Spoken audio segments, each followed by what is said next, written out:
Reimagining world history is a common theme in literary science fiction. One popular genre looks at how civilization would be different if technology remained dependent on steam power instead of electricity.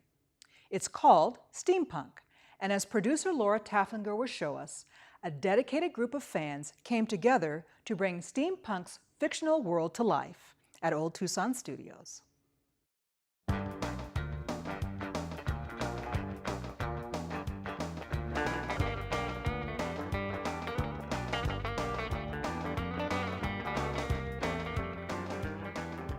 Arizona didn't actually have a whole steampunk festival. There's quite a few back east and up north from here, but there wasn't one in Arizona. And Old Tucson Studios is actually the perfect location for a steampunk convention because, of course, the Victorian times were happening all over the world at the same time that they were happening in England. And a lot of people think of English as steampunk, but of course we have the Wild West here.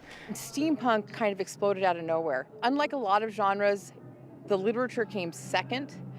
If science fiction, you had writing, and then you had the conventions and the movies and everything. And steampunk kind of went the other way. You went from the culture to the writers. And I kind of look at it as the writing a past of a history that never really was, like science fiction in reverse.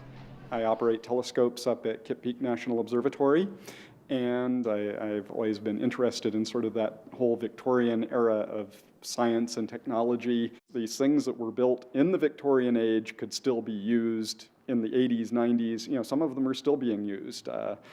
Lowell Observatory up in Flagstaff is a very steampunk-looking kind of place. He was right in that era looking at the canals of Mars. We talk about steampunk, we usually kind of think about starting in the Victorian times, maybe that aesthetic, bustles or mutton sleeves or vests for men, but then adding a bit of sci-fi to it, and that's where a lot of times the gadgets come in. I make steampunk accoutrement or equipment, that type of thing. A lot of people make clothing and jewelry, and that's kind of cool, but you know, the thing that makes it steampunk is the gadgets, gadgets like this. We're pretty open bunch, you know, and we accept just about anything. If you can imagine it and you can build it, you can make it steampunk. Have fun and do it. See for yourself.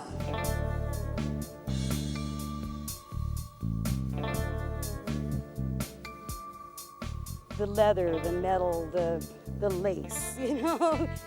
It's the imagination of what you can do with it. Did carpentry, construction, leather working in a place. I worked in a place that did prosthetics for legs and such, working with thermoplastics, tailoring.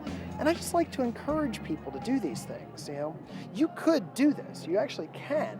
It's just, you're not familiar with the tools. Once you get familiar with them, you're not afraid of them. One of the reasons that I'm really passionate about steampunk is because it really hits all aspects of culture. There's the steampunk literature, there's steampunk art, there's steampunk music, of course steampunk costuming, the gadget making, so all these different aspects of culture. I don't think it's actually a genre of music, it's more of an aesthetic, and the music is whatever you make it. Well, we started out street performing, and we were just robots. I think the steampunk stuff came later when you put goggles on your head. And the steampunk community kind of just adopted us, and we kind of just started doing anything that had anything to do with steampunk. We have songs about pirates and cowboys and spacemen, and you know, it's... I think the music and the aesthetic of steampunk kind of organically, I guess, it feels organic, how it kind of grew together.